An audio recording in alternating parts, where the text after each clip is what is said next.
Hello, fellow bug fans. I hope your branch meeting for the ESA is going very well, and thank you for having me. My name is Zach Lemon, and I am the curator of animal collections for Audubon, Butterfly Garden, and Insectarium. If you happen to make it to New Orleans within the last 12 years or so, you might have been to the Insectarium, and you might be aware that we have a little section where we serve edible insect dishes. And I'm going to talk to you today about entomophagy, the practice of eating insects. I'm kind of hoping that given this audience, a lot of you have already tried edible insects, already enjoy eating bugs. But in case not, I'm going to kind of start at the bottom, go through the basics, and give you guys a nice big overview of things. And really, I ought to start with my own story. I was not raised eating bugs. My parents did not offer me edible insects when I was a kid, but in 1997, things started for me when I was working at the zoo for Audubon Nature Institute here in New Orleans, and the education director of our nature center called me on the phone. And she said, "Hey Zach, we're going to do an edible insect event." And I said, "Great." And then there was this pregnant pause on the phone. And I said, "And so?" There was an ellipsis after that, so. And she said, "Well, you're the bug guy." And I pointed out to her that the words bug guy and bug chef don't mean the same thing. And I was the former, not the latter. I was nonetheless summarily charged with figuring out how to do it. So we had this wonderful edible insect event in 1997, and shortly thereafter, there was a newspaper article about it. And shortly thereafter, that newspaper article circulated, and the Associated Press picked it up. Someone who produces segments with civilian guests who aren't sports and entertainment stars from The Tonight Show read it, and I went on Jay Leno's show and cooked bugs on national TV. You'd be surprised how much mileage you get out of that. I mean, it's about 25 years ago now, and people still say, "Hey, you were on The Tonight Show," like it's what I do for a living. But in any case, it was pretty cool. And subsequent to that, and since I kind of like the sound of my own voice, I've been asked to cook around the country at different festivals and fairs, and that's been pretty cool too. I've had a chance to be on stage with some people like a couple of kid stars from Disney, the gal who voices Sandy the Squirrel for SpongeBob SquarePants, and all of that's pretty fun. And one of my biggest trips, I should also point out, was I got to go to Singapore. Now, you might question the wisdom of the Singaporean government, that's who booked me, having a Westerner come and talk about eating insects when they probably had people in closer proximity than I who could have spoken about it with equal authority and perhaps even more experience. But there I was in Singapore, and it was really fantastic.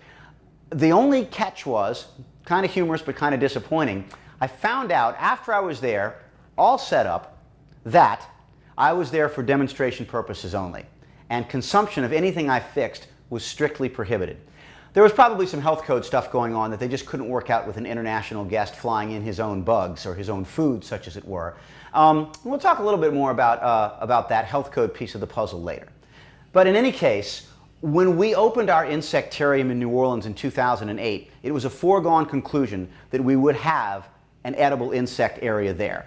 And so we decided to cleverly name it Bug Appetit. So that space was really nicely set up. We had a counter, and we effectively were serving free samples of edible insects to our guests all day long.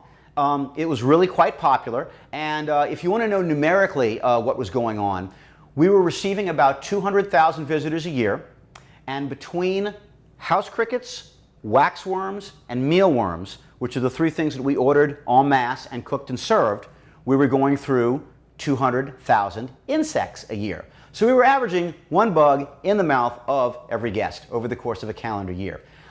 So there's a price tag associated with that, but it's certainly for the greater good. As I said, our samples were free. On any given day, we would have some things that were roasted or fried, and because they were dry, they had a shelf life that was effectively as long as a potato chip would be. And then we also had things that were temperature sensitive, typically cold items, but sometimes hot things as well. And our ever popular chocolate chirp cookies were in that mix also. Usually we would serve about 7 different things. And it was really quite popular. and we intend to have it again when our insectarium reopens in a couple of years in a new space. I should point out that from an operational standpoint, we had a nice back of house space behind Bug Appetit. We had a 3-sink system for cleaning and sanitizing everything. We also had an industrial dishwasher. We had lots of refrigerator and freezer space as well. We were doing a buffet every day of the week. Now, those of you watching might decide, hey, we have a single day event or a weekend-long festival and we want to cook insects too. You can do that, and you certainly don't need to have a huge amount of space.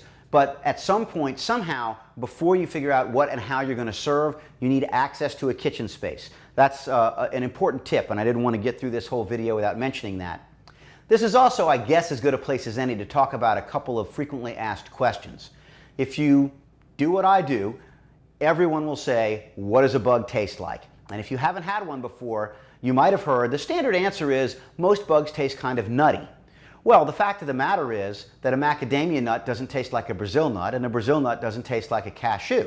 So to say that bugs taste like nuts gives you some ballpark of a flavor profile, if you will, but it's not really all that good of a description.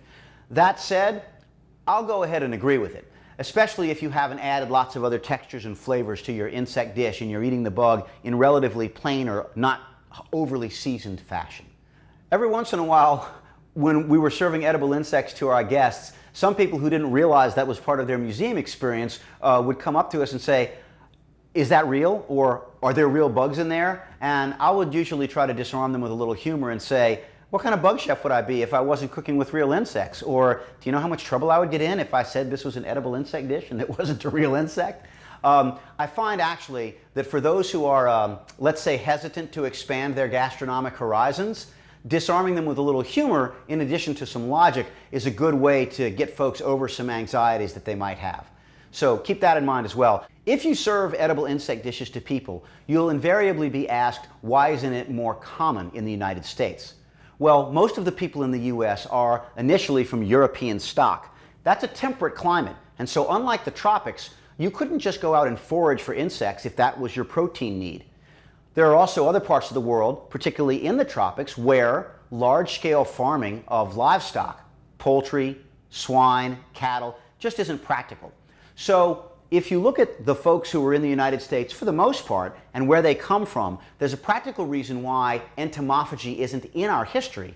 When you add to that the cultural component, bugs are dirty, bugs carry disease, that's just not something we eat, there's already a barrier, and a substantial number of barriers for a lot of people, for the whole concept of eating insects.